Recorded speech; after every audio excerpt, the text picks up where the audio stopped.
Hello everyone, welcome to ई पाठशाला YouTube channel.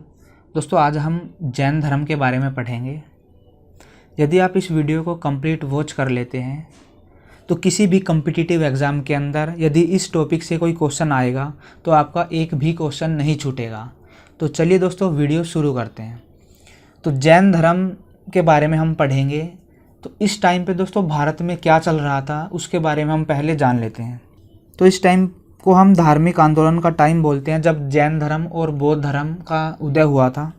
तो 6ठी शताब्दी ईसा पूर्व में भारत के राजनीतिक, सामाजिक और सांस्कृतिक जीवन में अनेक परिवर्तन हुए थे। इस समय पर भारत में 16 महाजनपद थे। इनमें कौशल, काशी, मगध, अवंती आदि थे तथा अन्य छोटे छोटे राज्य भी थे। समाज में अनेक तरह की बुराइयां फैली हुई थी, जिसमें जाति प्रथा, बाल विवाह, मूर्ति पूजा आदि का बोलबाला था।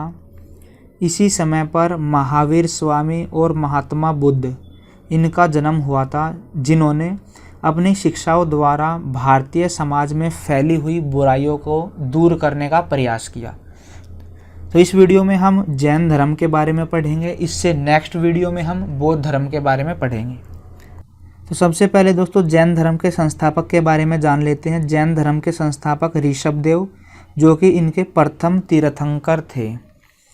इसके बाद हमें महावीर स्वामी के बारे में पता होना चाहिए कि महावीर स्वामी का जन्म 540 ईसा पूर्व में कुंडग्राम, वैशाली में हुआ। ये इम्पोर्टेंट है।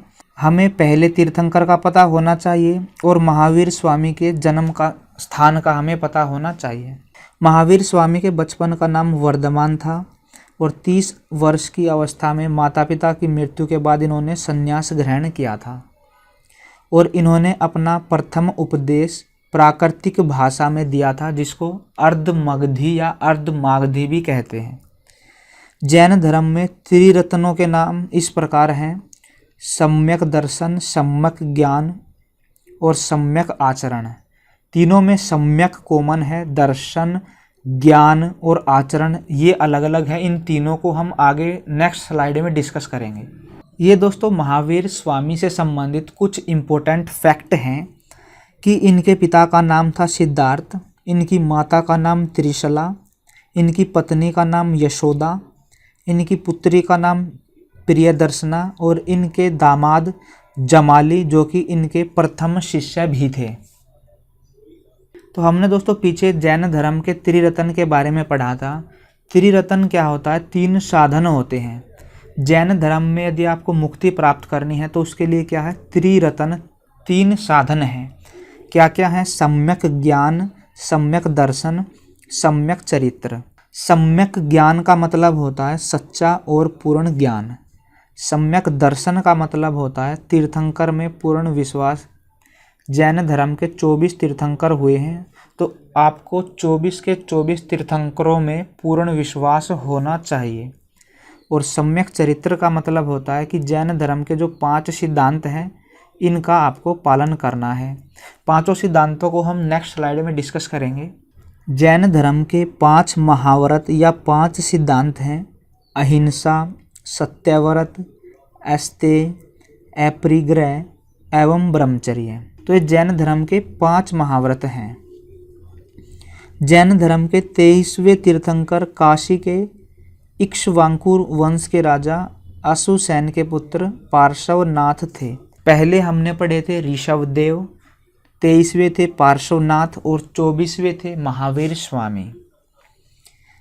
इनके द्वारा दी गई शिक्षा थी अहिंसा ना करना, सदा सत्य बोलना, चोरी ना करना, संपत्ति ना रखना, ब्रह्मचर्य। तो ये पांचों के पांचों यही है। अहिंसा, सत्यव्रत का मतलब सत्य बोलना, अस्तेय का मतलब चोरी नहीं करना, अपरिग्रह का मतलब संपत्ति न रखना और ब्रह्मचर्य का मतलब आप सभी को पता होगा, शादी न करना। तो ये दोस्तों एक लिस्ट है जिसमें जैन धर्म के सभी तीर्थंकरों के नाम और उनके प्रतीक चिन्ह दिए गए हैं। पहले थे ऋषभदेव, जिनका प्रतीक चिन्ह सांड था। दूसरे अजितनाथ, हाथी था इनका। संभव घोड़ा, संपाश्रव स्वस्तिक, शांति हिरण, नामी नीलकमल, अरिष्टनेमी शंख, पार्श्व सर्प, महावीर सिंह। इसमें हमें पहले याद रखने हैं और लास्ट के दोनों, ये मोस्ट इम्पोर्टेंट है, ये आपको ज़रूर याद रखने हैं। महावीर 24 तीर्थंकरों में अंतिम तीर्थंकर थे। 12 साल की कठोर तपस्या के बाद जम्बरिक के पास ऋजुपालिका नदी के तट पर साल के वृक्ष के नीचे इनको ज्ञान की प्राप्ति हुई थी। तो यहाँ से दोस्तों 3 क्वेश्चन बनते हैं कि कहाँ पर ज्ञान की प्राप्ति हुई थी। जम्बरिक के पास। नदी कौन सी थी? ऋजुपालिका, ये दूसरा क्वेश्चन यहाँ से बन जाता है। और तीसरा पेड़ के बारे में पूछा जाता है कि किस पेड़ के नीचे महावीर स्वामी को ज्ञान की प्राप्ति हुई थी।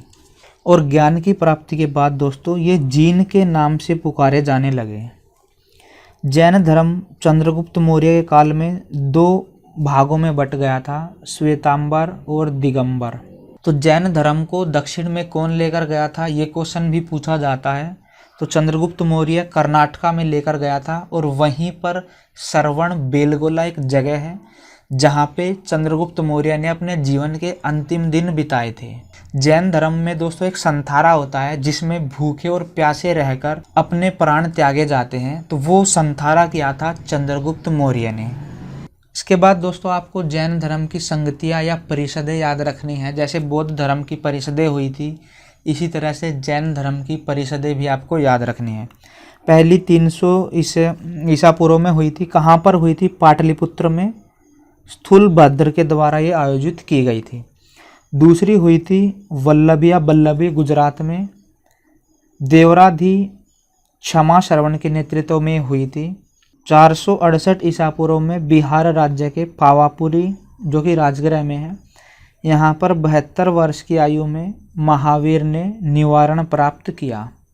तो यहाँ पे दोस्तों 2 संगतियाँ दी गई हैं, प्रथम संगति और द्वितीय संगति। पहली 300 ईसा पूर्व में हुई थी पाटलिपुत्र में, अध्यक्ष स्थूलभद्र किसके टाइम पर हुई थी? चंद्रगुप्त मौर्य के। दोस्तों जैन धर्म के जो साहित्य होते हैं इनको हम अंग बोलते हैं। इनकी रचना इन्हीं संगतियों के टाइम पर हुई थी। तो महावीर स्वामी की मृत्यु के बाद जैन साहित्यों की रचना हुई थी। हमने जो अभी पीछे पढ़ा था कि उस टाइम पे भारत 16 महाजनपदों में बटा हुआ था, तो इसकी जानकारी भी हमें जैन ग्रंथ भगवती सूत्र से मिलती है। तो उस टाइम पे क्या क्या कार्य हुए थे? 12 अंगों का पर्ययन, जैन धर्म का 2 भागों में विभाजन हुआ था, श्वेतांबर और दिगंबर। द्वितीय संगति हुई थी 512 ईसा पूर्व में, वल्लभी में हुई थी गुजरात में, अध्यक्ष थे देवर्धि क्षमा श्रवण। और क्या क्या कार्य हुए थे उस टाइम पे? धर्म ग्रंथों का अंतिम रूप से संकलित कर लिपिबद्ध किया गया था इनको।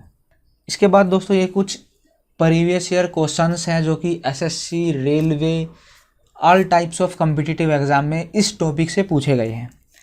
तो 6ठी शताब्दी ईसा पूर्व भारत का कौन सा काल कहलाता है? तो ये धार्मिक उत्तेजना का काल कहलाता है। इस टाइम पे लोगों में धार्मिक उत्तेजना बढ़ी थी क्योंकि उस टाइम पे भारत में अनेक तरह की बुराइयां फैली हुई थी। जो हिंदू धर्म के ग्रंथ होते थे वे संस्कृत भाषा में होते थे। आम लोगों को उनका पता नहीं होता था कि उसमें क्या लिखा हुआ है, वे उनको पढ़ भी नहीं सकते थे। तो इसी टाइम पे दोस्तों भारत में 2 धर्मों का उदय हुआ था, जैन धर्म, बौद्ध धर्म। और उनके जो प्रवचन थे वे भी प्राकृतिक यानी कि आम बोलचाल की भाषा में थे। जैनियों के प्रथम तीर्थंकर तो ये ऋषभ या ऋषभ देव। अगला क्वेश्चन, भारत में जैन धर्म का वास्तविक संस्थापक यदि आपसे पूछा जाए तो वास्तविक संस्थापक थे महावीर स्वामी जो कि जैन धर्म के 24वें तीर्थंकर थे। महावीर का जन्म कौन से कुल में हुआ था? तो ये क्षत्रिय कुल में हुआ था। ये क्वेश्चन थोड़ा सा यहाँ पे आंसर यहाँ पे मिसप्रिंट हो गया है। तो महावीर स्वामी का जो जन्म था वो क्षत्रिय कुल में हुआ था। महावीर स्वामी की माता का नाम त्रिशला और इनके प्रथम शिष्य थे इनके दामाद। इनकी बेटी थी देवप्रिय दर्शना, उनके पति थे जमाली। महावीर को किस और नाम से विख्यात है महावीर? जिन के नाम से। तो जब इनको ज्ञान की प्राप्ति हुई थी तब इनको जिन के नाम से भी पुकारा जाने लगा। जैनियों द्वारा अपने पवित्र ग्रंथों के लिए सामूहिक रूप से किस शब्द का प्रयोग किया जाता है? अंग का।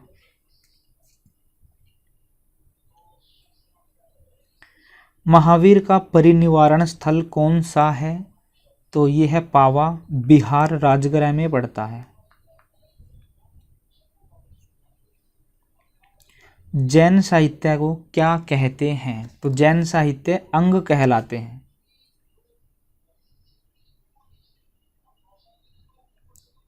तो दोस्तों उम्मीद करते हैं आपको ये वीडियो पसंद आई होगी। यदि दोस्तों वीडियो पसंद आई हो तो वीडियो को लाइक करें, शेयर करें, और यदि आप हमारी वीडियो पहली बार देख रहे हैं तो हमारे चैनल को सब्सक्राइब ज़रूर करें। इससे आपको हमारी अपकमिंग वीडियोज़ की नोटिफिकेशन मिलती रहेगी। तो thanks for watching this video. Have a nice day.